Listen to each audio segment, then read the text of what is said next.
Hello everyone, welcome to my mini blog. र आज भने चाहिँ हामी घुम्नु जाँदैछ हैन।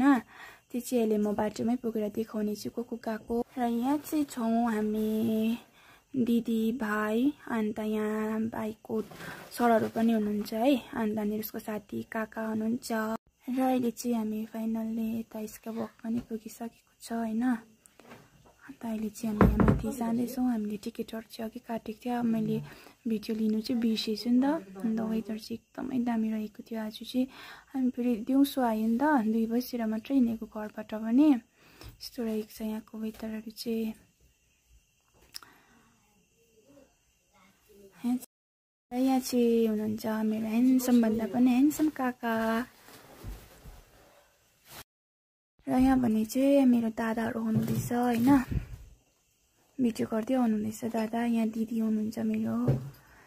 चाहिँ हामी यसरी जाँदैछ हैन। अहिले चाहिँ यहाँ यसमा डर लाग्दैन, पहिला हुने चाहिँ फर्स्टमा चाहिँ पुरा डर लाग्थ्यो, अहिले त बानी भने त्यस्तो डर लाग्दैन हैन। त्यस्तो दामी देखिरहेको छ कि आजको वेदर चाहिँ के भन्नु। यहाँ चाहिँ अहिले सबैजनाले फोटोहरू खिच्नुहुँदैछ है। अन्त चाहिँ हाम्रो दादाहरू अहिले चाहिँ अब हामी होइन फर्केको, सबैजनाले फोटो खिच्दै जानुभएको छ। दादाहरू यता माथि बस्नुभयो होला, हामी चाहिँ गएन होइन। फोटो खिच्दा ढिलो भयो।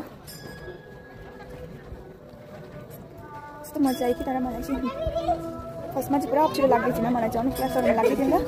अहिले चाहिँ होइन सरमहरू पनि मेरो सबै हरायो।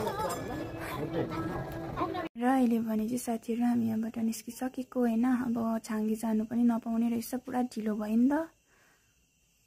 र अहिले हामी यहाँ गेजिङमा आएर चाहिँ चिया पिज्जाहरू पनि खाँदैछ होइन। अहिले भने साथीहरू हामी चाहिँ होइन घर जाँदैछ। अनि त्यहाँनिर चाहिँ आज चाहिँ अब के भन्नु, यति मजा आयो होइन। मैले दादाहरू यस्तो हुनुहुन्छ भने सोचेको पनि थिइनँ, यति मजा आयो है साथीहरू।